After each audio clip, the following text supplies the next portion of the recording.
Hello students, welcome है आपका फिर से एक नई क्लास में जिसमें हम 2000 एमसीक्यू सीरीज हमने चलाई हुई है और आज इसका 26वां दिन है। इससे पहले हम 25 क्लासेस आपके ले चुके हैं और आपके 1050 क्वेश्चन कंप्लीट कर चुके हैं।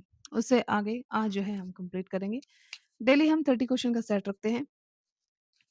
तो चलिए करते हैं स्टार्ट अपनी क्लास को। और 2000 एमसीक्यू सीरीज के थ्रू हम क्या करने जा रहे हैं, अपना जो कंप्लीट सिलेबस है उसका रिवीजन करने जा रहे हैं। ठीक है, इसमें हमने most important exam oriented MCQ लिए हुए हैं जो आपके पीवाईक्यू भी हैं। कुछ हमें जो लगे कि ये एग्जाम में आ सकते हैं, इस प्रकार के क्वेश्चन हम इसमें रखे हुए हैं। बताइए पहला प्रश्न आपका क्या कह रहा है। मस्तिष्क और रीढ़ की हड्डी को बाहरी झटकों और संक्रमण से बचाने वाली 3 परतों वाली सुरक्षात्मक झिल्ली को क्या कहा जाता है? बताइए। पेरिकार्डियम कहा जाता है, प्लूरा कहा जाता है, मेनिंजेस कहा जाता है या फिर आपका पेरिटोनियम कहा जाता है।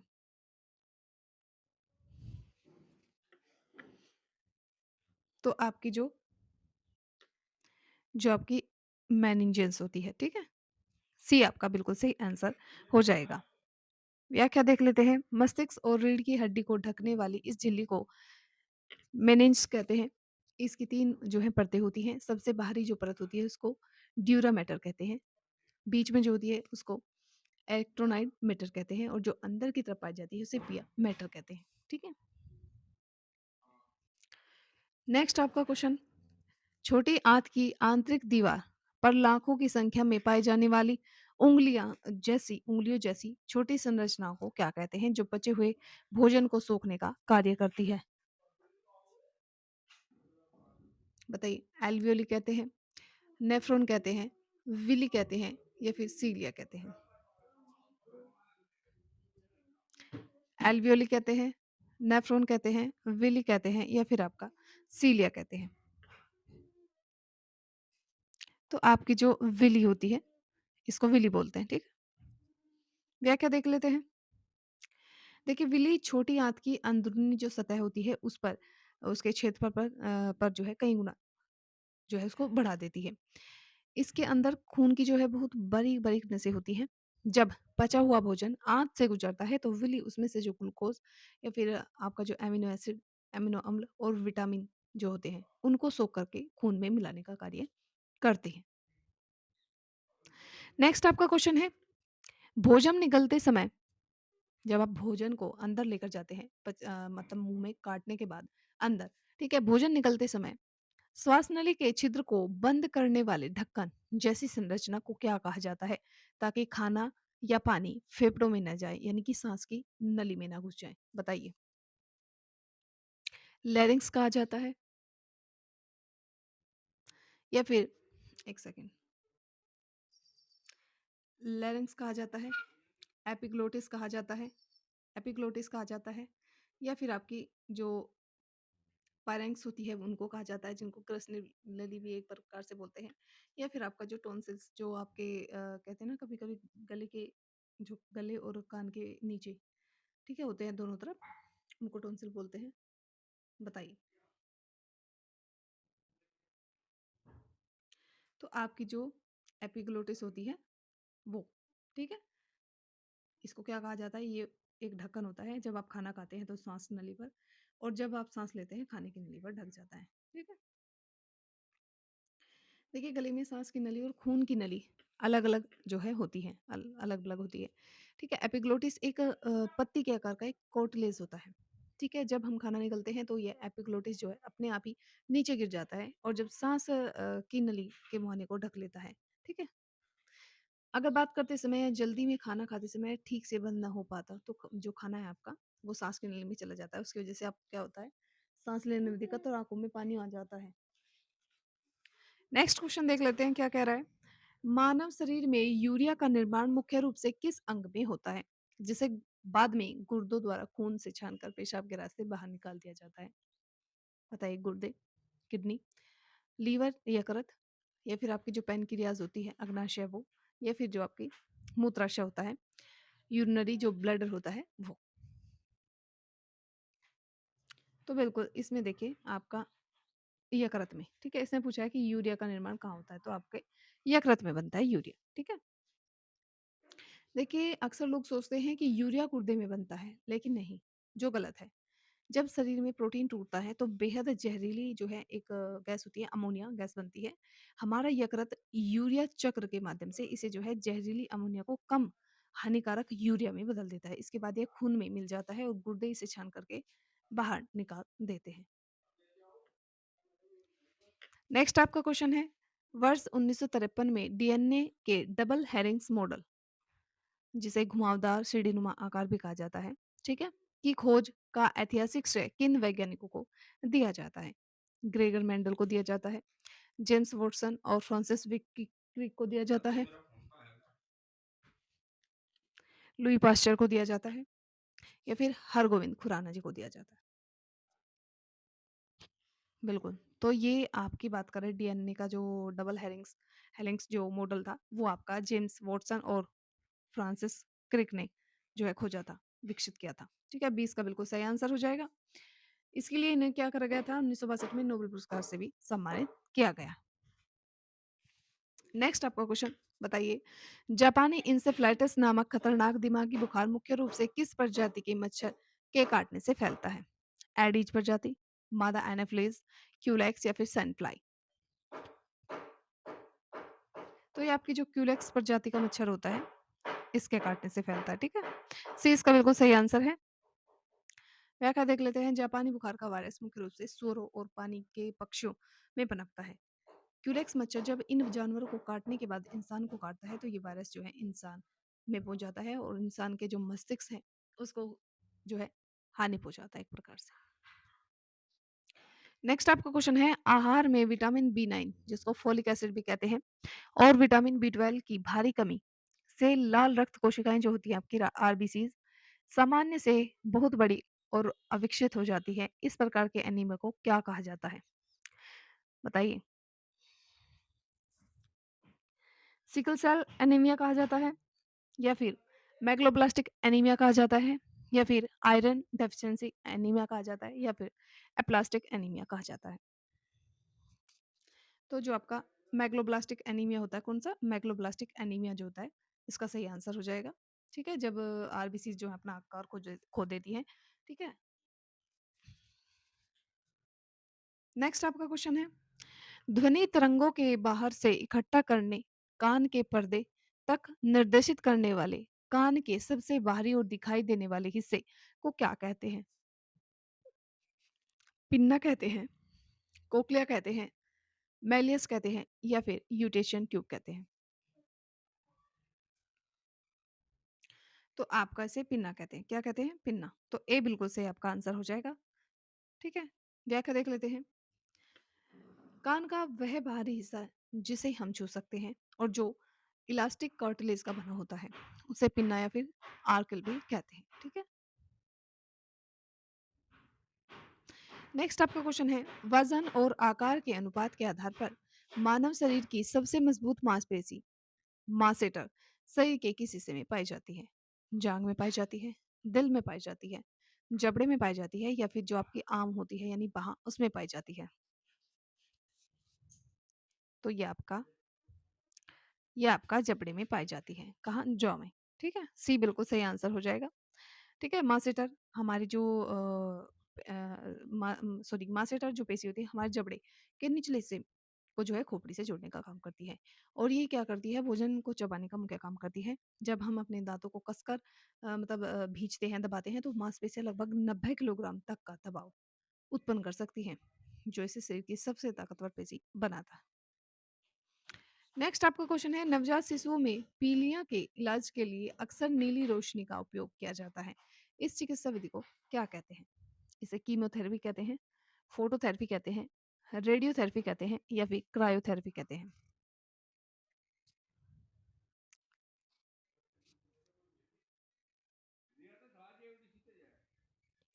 तो बिल्कुल इसे क्या कहते हैं, इसका आपको फोटोथेरेपी, ठीक है, बी बिल्कुल आपका सही आंसर हो जाएगा।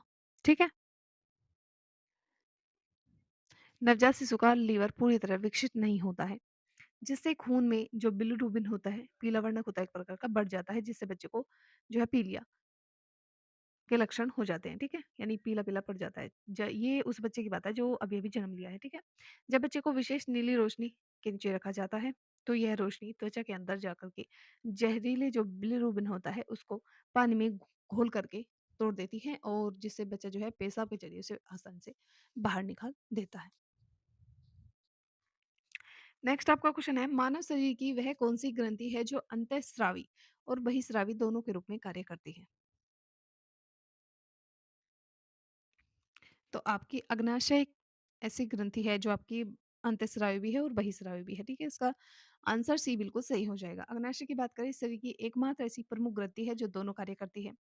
वहीं बात करें आपका, ये क्या करती है, इसकी जो नलिकाएँ होती हैं, उसके माध्यम से पाचक एंजाइम्स आंतों में भेजती है, और साथ ही जो बात करें, ये सीधे रक्त में इंसुलिन को भी एक प्रकार से रिलीज़ करती है। जो इंसुलिन क्या करता है, किसी भी मनुष्य की बॉडी में शुगर को नियंत्रित करने का कार्य करता है।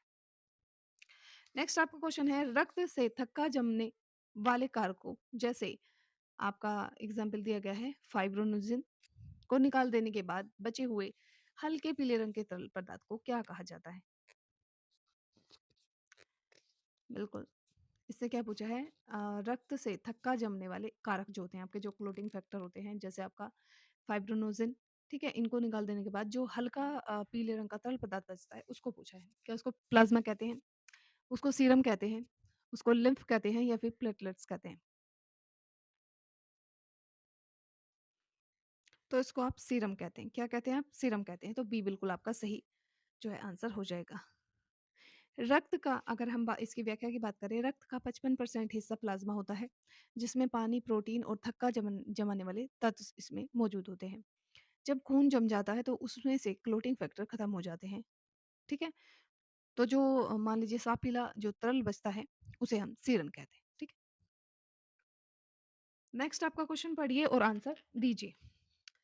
कह रहा है, रिंगवर्म या फिर दाद नामक त्वचा का संक्रमण किस प्रकार के रोगजनक के कारण होता है? बताइए कौन सा ऐसा पैथोजन है जिसके कारण आपका रिंगवर्म फैलता है? बैक्टीरिया के कारण, वायरस के कारण, या फिर आपका कवक फंगी के कारण, या फिर आपका जो है परजीवी पैरासाइट्स होते हैं उनके कारण?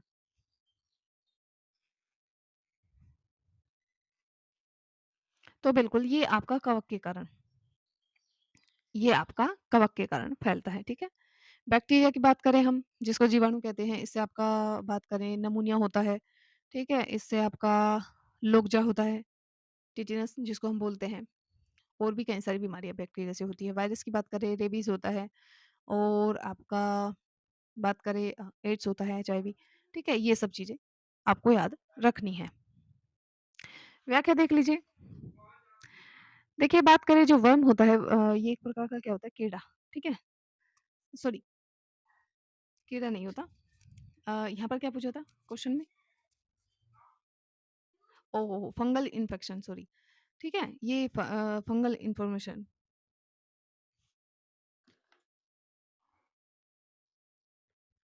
नेक्स्ट आपका क्वेश्चन है, आनुवांशिकी की। नेक्स्ट क्वेश्चन है, फादर ऑफ जेनेटिक्स यानी कि आनुवांशिकी के जनक के रूप में किसे जाना जाता है? जिन्होंने मटर के पौधों पर प्रयोग किया था, ठीक है? और आनुवांशिकता के नियम जो है बताए थे। Charles Darwin, Gregor Mendel, Hargobind Khurana, या लुई पाश्चर जी। तो आप सभी जानते हैं कि मटर के पौधों पर जो है एक्सपेरिमेंट किया था किसने? ग्रेगर मेंडल ने। तो बी इसका बिल्कुल सही आंसर हो जाएगा। व्याख्या देख लेते हैं। देखिए, ऑस्ट्रिया के एक पादरी और वैज्ञानिक भी थे ये, ग्रेगर मेंडल। इन्होंने 1856 से 63 के बीच में, ठीक है, बगीचे में क्या करा था, मटर के पौधे जो है उगाए थे, और इस पर एक ऐतिहासिक प्रयोग किया था, ठीक है। उन्होंने यह साबित किया था कि उनके माता-पिता से बच्चों में लक्षण जो है कैसे ट्रांसफर होते हैं, ठीक है। इसे एक प्रकार से पृथक्करण का नियम भी कहते हैं, और प्रबलता का नियम भी कहते हैं। नेक्स्ट आपका क्वेश्चन है, मानव शरीर में मांसपेशियों की कुल संख्या लगभग कितनी होती है? 206, 300, 639, या फिर 800? तो यहाँ पर मांसपेशी पूछी है, ना कि आपसे हड्डी। तो ये तो आपके वयस्क व्यक्ति में हड्डियों की संख्या ये आपके नवजात शिशु में होती है, लेकिन यहाँ पर पूछिए मांसपेशियाँ तो ये होती हैं 639 ये आपको याद रखना है डाटा, ठीक है? जो मैंने ऊपर बताया वही व्याख्या में दि लिखा हुआ है, आप इसे देख सकते हैं। नेक्स्ट आपका क्वेश्चन, जब गुर्दे काम करना बंद कर देते हैं, तो रक्त से यूरिया और अन्य अपशिष्ट जो पदार्थ होते हैं, कृत्रिम रूप से छानने की मशीन वाली प्रक्रिया को क्या कहते हैं? पेसमेकर, डायलिसिस, एंडोस्कोपी या कीमोथेरेपी? तो ये आपका इसको जो है डायलिसिस भी कहते हैं, ठीक है? डायलिसिस कहते हैं। गुर्दे की विफलता की स्थिति में मशीन का उपयोग करके शरीर के अवशिष्ट और अतिरिक्त जो तरल पदार्थ होते हैं खून से बाहर निकाले जाते हैं। इस प्रक्रिया में मरीज का खून जो है ट्यूब के जरिए डायलाइजर जो कृत्रिम फिल्टर होता है में भेजा जाता है जो अशुद्धियों को सोख लेता है और जो आपका साफ खून होता है उसको वापस शरीर में भेज देता है। नेक्स्ट आपका क्वेश्चन है, पित्त रस में कोई पाचक एंजाइम नहीं होता फिर भी यह पाचन के लिए बहुत जरूरी है क्योंकि यह वसा का क्या करता है? बताइए, ऑक्सीकरण करता है, ऑक्सीडेशन, पाइसीकरण करता है या फिर आपका किण्वन करता है या फिर आपका अवशोषण करता है? तो ये आपका जो पाइसीकरण होता है, ठीक है, इमल्सिफिकेशन तो ये करता है, ठीक है, पाइसीकरण, ठीक है। देखिए इमल्सिफिकेशन होता क्या है, हम जो तेल या घी खाते हैं वह आंतों में बड़ी बड़ी बूंदों के रूप में होता है जिसे एंजाइम्स आसानी से जो है पचा सकते हैं। पित्त रस में मौजूद लक्षण साबुन की तरह काम करते हैं और वसा की बड़ी बूंदों को तोड़कर छोटी छोटी बूंदों में बदल देते हैं। इस प्रक्रिया को पाइसीकरण कहते हैं, ठीक है। इसके बाद जो है लाइपेज एंजाइम इसे आसानी से पचा सकता है। नेक्स्ट क्वेश्चन है, मानव कंकाल तंत्र में कोलर बोन या फिर ब्यूटी बोन के नाम से किस हड्डी को जाना जाता है? बताइए, स्केपुला या फिर आपका क्लेविकल, स्टर्नम या फीबर? तो ये आपकी क्लेविकल, ठीक, कौन सी क्लेविकल, कौन सी आपकी, सॉरी, ये आपकी क्लेविकल, ठीक है। बी आपका बिल्कुल सही आंसर हो जाएगा। व्याख्या देख लीजिए इसकी। क्लेविकल गर्दन के ठीक नीचे जो सीन के ऊपरी हिस्सा होता है वहां पर जो है लंबी हड्डी होती है। यह शरीर की एकमात्र ऐसी लंबी हड्डी होती है जो क्षैतिज रूप में स्थित होती है, ठीक है।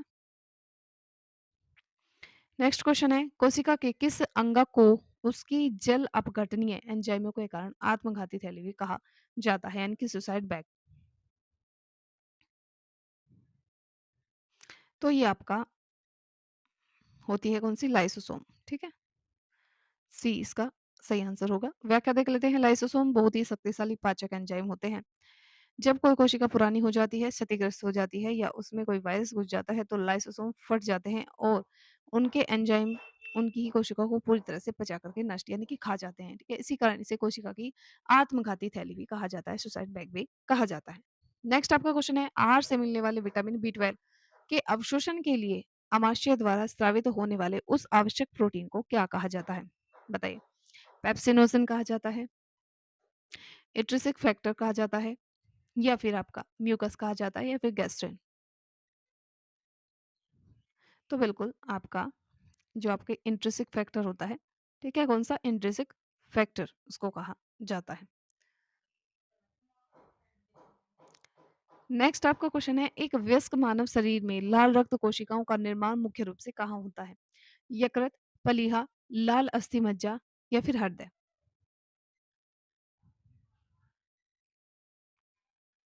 ये आपकी लाल अस्थि मज्जा, ठीक है। वयस्कों में लाल रक्त कोशिकाएं श्वेत रक्त कोशिकाओं और प्लेटलेट्स का निर्माण लंबी हड्डियों द्वारा जो चपटी हड्डियां होती है, ठीक है, के सिरों पर मौजूद जो अस्थि मज्जा होती है उसमें होता है, ठीक है। नेक्स्ट आपका क्वेश्चन है, मानव कंकाल तंत्र में हड्डियों को हड्डियों से जोड़ने वाले मजबूत जो संयोजी ऊतक होता है, कनेक्टिव जो टिश्यू होता है उसको क्या कहा जाता है? टेंडन कहा जाता है, लिंगामेंट कहा जाता है, कार्टिलेज कहा जाता है या फिर पेशी मसल्स कहा जाता है? बताइए। तो बात करें आपका जो लिंगामेंट होता है, स्नायु जिसको बोलते हैं, उसको कहा जाता है। बी इसका आंसर बिल्कुल सही होगा। देखिए लिगामेंट यह एक बहुत ही लचीला लचीला का मतलब जहाँ पर आपको मतलब झुकना है तो आप मुड़ जाएँगे, इस प्रकार का जो स्थिति होती है उसी को लचीलापन कहते हैं, ठीक है? और मजबूत ऊतक होता है जो एक हड्डी को दूसरी हड्डी से जोड़ कर के जो आपके जोड़ होते हैं वहाँ पर स्थिरता प्रदान करता है, ठीक है? मोच आने पर लिगामेंट ही खिंचता है या टूटता है, ठीक है? नेक्स्ट आपका क्वेश्चन है, बाल, नाखून और त्वचा की सबसे बाहरी परत में पाया जाने वाला मुख्य संरचनात्मक और जलरोधी प्रोटीन कौन-सा होता है?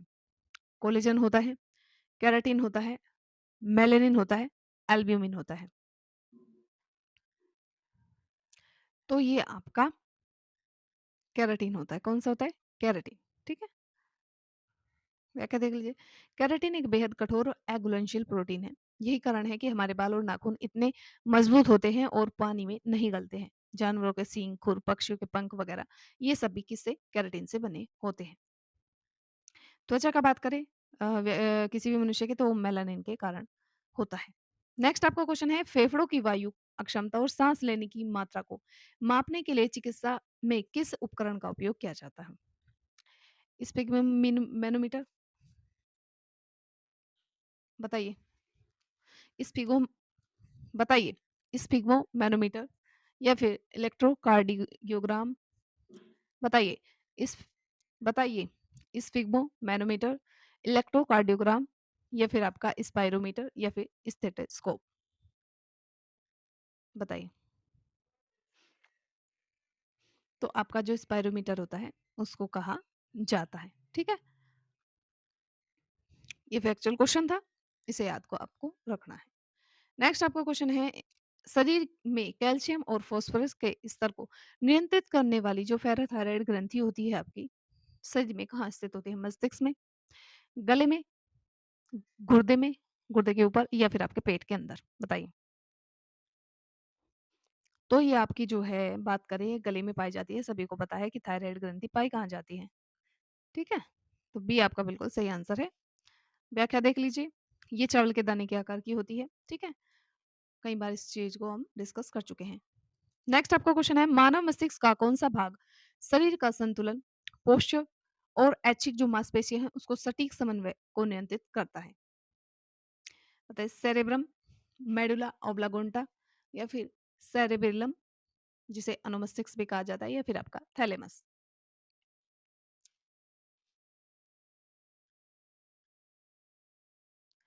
तो ये आपकी बात करें, जो आपकी सेरेबेलम होती है, वह होती है, ठीक है?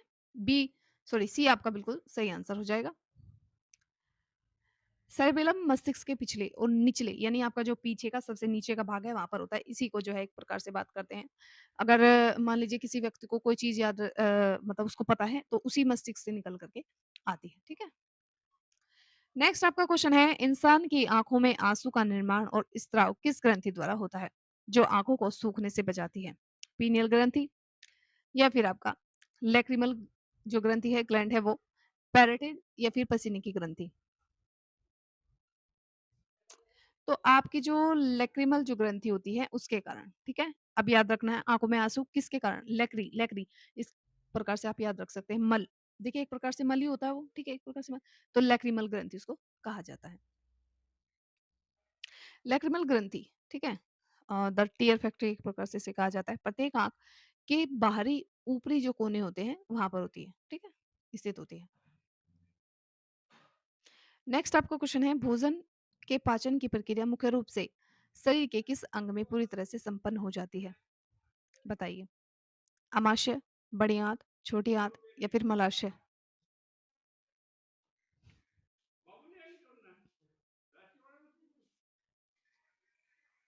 बताइए। बिल्कुल, तो आपकी छोटी आंत। तो सी बिल्कुल सही आपका होगा। व्याख्या देख लेते हैं। पाचन की शुरुआत वैसे तो मुँह से हो जाती है जब हम खाने को काटते हैं दाँतों से, ठीक है? और अमाशय में प्रोटीन टूटता है।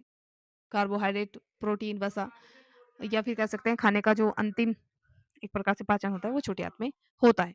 नेक्स्ट आपका क्वेश्चन है, माने मानव शरीर में मांसपेशियों के सिकुड़ने और तंत्रिका संकेतों के संचरण के लिए किस खनिज की सबसे अधिक आवश्यकता होती है?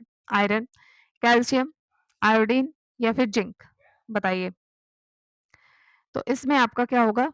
बिल्कुल बी यानी कि आपका कैल्शियम आपका सही होगा। ठीक है? कैल्शियम यानी बी आपका सही हो जाएगा। देखिए, हड्डी को मजबूत बनाने के अलावा कैल्शियम का सबसे महत्वपूर्ण काम होता है मांसपेशियों को सिकोड़ना, ठीक है? नेक्स्ट आपका क्वेश्चन है, दुनिया का पहला एंटीबायोटिक पेनिसिलिन जो द्वितीय विश्व युद्ध में लाखों सैनिकों की जान बचाने के लिए जाना जाता है, उसकी खोज 1928 में किसने की थी?